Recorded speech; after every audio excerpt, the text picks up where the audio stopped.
저기 어떤 얘기를 드릴까, 뭐 시간도 한 1시간 반 정도 말씀을 드려야 되는데, 뭐 무엇보다도 이제 기업가 정신이니까 좀 창업에 대한 얘기를 좀 드릴 것 같아요. 근데 이제 제가 출신이 이제 저도 이제 학생, 여러분하고 똑같은 학생 시절에 무식용감이라고 창업을 시작했던 사람이고, 사회생활 전혀 못 해본 상황에서 지금 이제 벌써 한 15년 정도 지났는데, 그동안 있어 왔던 굉장히 많은 디시전 메이킹, 그 다음에 고난들, 그리고 굉장히 많은 일들이 있었는데, 그런 부분들을 좀 들려줌으로써 여러분들이 벤치마킹도 할 수 있고, 그 다음에 또 지금 이제 혹시 관심이 있거나 뭐 이쪽 방향에 대해서 생각이 있다 그러면 조금의 도움이 되지 않을까라는 그런 걸로 해서 내용을 좀 말씀을 드리도록 하겠습니다. 제목을 히든 챔피언, 꿈과 도전이라는 걸 했는데요. 사실 제가 창업할 때 히든 챔피언의 말이 없었어요. 근데 한 2, 3년 전인가 히든 챔피언이 굉장히 이제 유행을 했는데, 지금 생각해보니까 그게 제가 원했던 꿈이었던 것 같고, 그래서 이 용어를 굉장히 좋아합니다. 제가 하고 있는 분야도 이 히든 챔피언이 하고 있는 그런 분야이기도 하고요. 히든이라고 제 앞에 적혀 있는데, 혹시 이 강의 전에 아이비스에 대해서 들어본 사람이 있습니까? 한번 손 들어보세요. 한 명. 아디다스 아닙니다. 아이비스. 저기도 들어봤고. 얼마 전에 TV에서 굉장히 방영 많이 했던 아이리스하고도 비슷한데, 보안 분야는 똑같은데, 어쨌든 여기 계시는 모든 분들 중에만 2~3명밖에 없으니까 분명히 히든까지 맞춘 것 같고요. 그 다음에 챔피언이라고 하는 것은 이 강의 여기 교단에 섰기 때문에 아마 조금은 자랑할 게 있으니까 올라왔을 텐데, 앞으로 그런 부분에 대해서 조금 설명을 좀 드리도록 하겠습니다. 그러면서 이제 어떻게 해서 학생 시절에 그런 꿈을 가지게 됐고, 그 도전을 했고, 그 도전 과정이 어떻게 진행되면서 지금 이 길에 왔고, 앞으로의 방향은 뭔가, 이걸 갖다가 좀 설명을 해드리면서 여러분들하고 좀 공감대를 형성할까 싶습니다. 아마 여러분들도 제가 특별한 게 아니고, 우리 집안이 아주 잘난 것도 아니고, 사실 어떻게 보면은 굉장히 열악한 환경이었을 수도 있습니다. 제가 카이스트 학부 갔는데 가장 큰 이유는 등록금 안 내기 때문에 갔습니다. 그 당시 사실 저는 이제 저 지방에서 공부를 했었는데, 여기 서울에 굉장히 오고 싶었지만 서울에 올 돈은 없고, 그러니까 이제 찾다가 보니까 그쪽이 등록금 요새 반값 등록금 많이 얘기하던데, 등록금 하나도 안 내서 거기에 갔었는데, 학부를 마치고 이제 사실 취직을 하려고 했어요. 그때는 지금 이런 기업가 정신 특강 이런 게 있었는데, 그 당시 80년대 초반 이럴 때는 학교에서 기업이라는 것을 생각한다는 것은 상상 자체가 안 되는 그런 분위기라고 보시면 됩니다. 그래서 당연히 대학을 졸업하고 취직을 하려고 이제 보고 있었죠. 그러니까 취업 책자인가 이마트한 게 있더라고요. 그래서 제일 먼저 찾은 게 월급 누가 제일 많이 주나 봤더니, 그 당시에 데이콤에서 제일 많이 주더라고요. 데이콤 지금 없어졌죠. 그때 한 80몇만 원 줬던 것 같아요. 근데 가만히 생각하니까 그 많은 학생들, 수천 명의 학생들이 졸업을 하고 그 대기업, 중소기업 거기 가서 이제 특히 대기업이죠. 대기업을 표방을 하고 있고요. 거기에 또 많은 사람들하고 경쟁을 해야 되는데, 내가 가진 게 뭔가 생각을 해보니까 내가 가진 게 별로 없어요.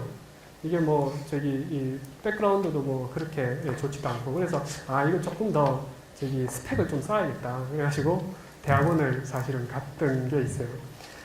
대학원 가가지고 이제 공부를 하는데, 석사가 있고 박사 과정이 있었는데, 박사 과정 때까지도 특별하게 기업이라고는 생각을 못했고, 쭉 대기업 연구소나 아니면은 학교나 이런 쪽만 생각을 하고, 박사 1, 2년 차 때는 외부 강의도 많이 다니고, 나름대로 이제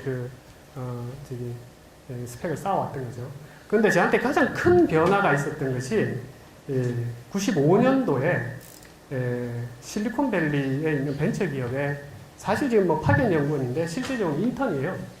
어떤 상황이었냐면, 그 지도 교수가 그 사바티카죠. 무슨 연수죠? 그러니까 한 1년 정도 쉬는 거 있잖아요. 그거를 이제 가게 됐어요. 저쪽 그 스탠포드 대학에. 그러시면서 이제 저는 이제 학교에 남게 됐는데, 그때 이제 저한테 하는 얘기가, 한국에서만 공부하면 시야가 좁아지니까 여기 와가지고 좀 한 6개월이라도 있어라. 아이고, 저야 웰컴. 그러면서 이제 갔죠. 사실 뭐 지금은 해외에서 다 다니지만 그때는 그런 기회가 전혀 없죠. 그런데 이제 그때 제가 결혼했었습니다.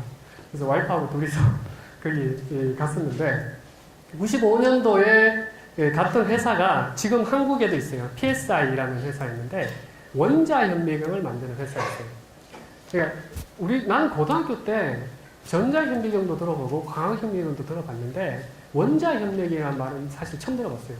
그리고 분명히 교과서에서 그러니까 분자까지는 볼 수 있는데 전자현미경으로 원자는 눈으로 볼 수 없다라고 배웠는데 그 현미경이 원자를 이렇게 볼 수 있는 거예요. 물론 본다는 것이 이제 광학, 시각에 의한 거지만 그건 불가능한 얘기고 벌써 분자만 가더라도 전자현미경에 의해서 추론을 해내는 거죠.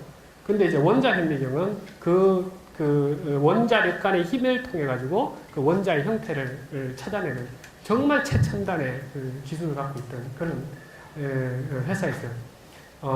물론 그 기술은 몇 년 전에 노벨 물리학상을 받은 사람이 발표를 했던 거고, 스탠포드에 있는 컬크 교수라고 사람이 이제 제자인 한국의 박상희 박사님이 이제 거기서 박사학위를 하고 이제 미국 실리콘밸리에 벤처를 만드신 거죠.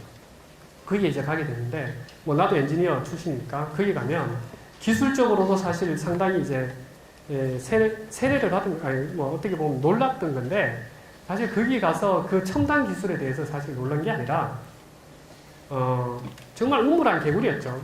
한국에서 맨날 바라보고 있었던 게 애플, 뭐 휴레패크드, 그 다음 뭐 그때 쓰리콤, 또 뭐, 많이 있죠. 굉장히 많은 그 유명한 회사들이 거기 갔더니 다 있는 거죠. 그리고 여기 이 창고는 그 애플이 초기에 창업했던 그런 그 게러지다. 그리고 뭐 여기는 뭐 휴레패크드가 시작했던 곳이다. 근데 그 큰 회사들을 떠나서 그 실리콘밸리에 있었던 그 수백 수천 개의 작지만 강하고 그 다음에 그 범위가 내수가 아니고 전 세계를 대상으로 하는 기업들이 포진해 있었던 거예요. 그래서 그때 이제 느꼈던 게, 와, 우리나라가 굉장히 급속도로 발전했죠. 사실 뭐, 전 세계적으로 전례가 없는데, 여기에 그 급속도로 발전한 거에 주력은 누구냐 하면, 결국에는 대기업이었죠.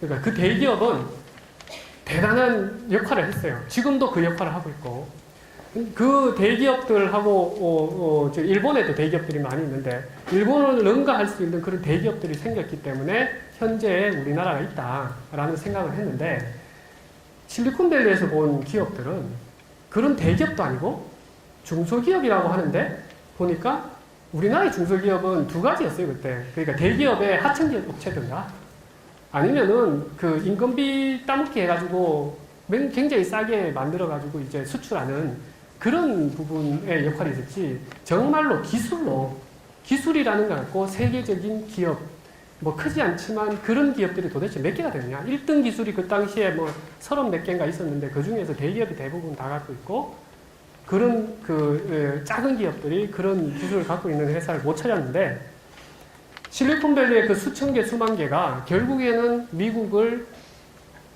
이끄는 힘이라는 그런 느낌을 좀 받았어요. 그리고 거기서 보게 된 창업 분위기, 하나의 에피소드가 있는데, 제가 이제 석사 때 논문을 썼는 게 상당히 잘 돼가지고 그 석사 논문을 국제 특허를 한 두 개 갖고 있었어요. 근데 이게 굉장히 아카데믹한 내용이에요. 그러니까 이게 실용적인 그 특허가 아니고 굉장히 아카데믹한 건데, 거기 실리콘밸리에 이제 그 회사에 가서 앉아 있는데 갑자기 전화가 오시죠. 그래서 왠가 봤더니 내가 그런 국제 특허를 2개 갖고 있다라는 그걸 누군가가 또 알았는지 그 벤처 캐피탈에서 만나자는 거예요, 무조건. 그러니까 만나서 어떤 건지 들어보자. 그 내용이 정말 창업할 수 있으면 자기가 투자를 하겠다. 뭐 나로서 황당한 거죠.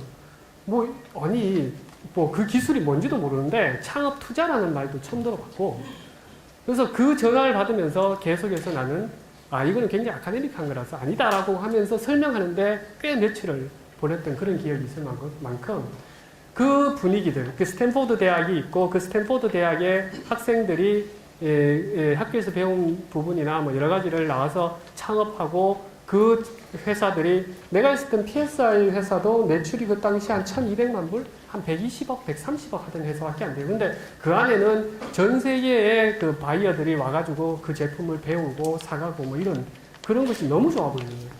그래서 야 이게 기술자다, 엔지니어다. 저도 이제 공돌인데 공돌이가 이게 그냥 대기업에 가는 거나 아니면 학교 교수직으로 가는 것이 많이 좋은 길은 아니다. 그러니까 그 길만 있는 게 아니다. 그 길도 굉장히 중요하지만 기술을 갖고 세계적인 기업을 만들어내는 것이 어떤 하나의 꿈이 아니겠느냐, 재밌지 않겠느냐 이런 생각을 6개월 동안 하게 됐어요. 그래서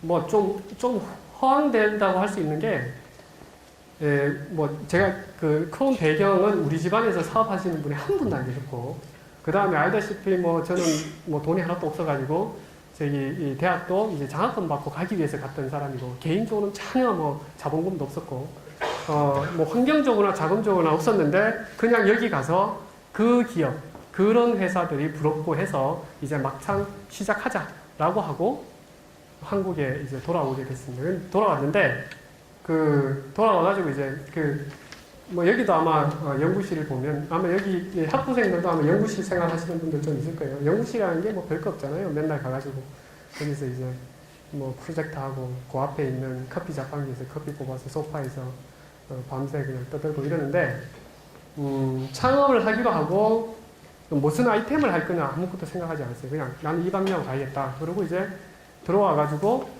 그 소파에서 커피 한잔 하면서 옆에 있는 정지로 박사라고 그때 같이 동료가 있었는데 딱 보면서 나 이거 진짜 창업 재밌는 것 같아.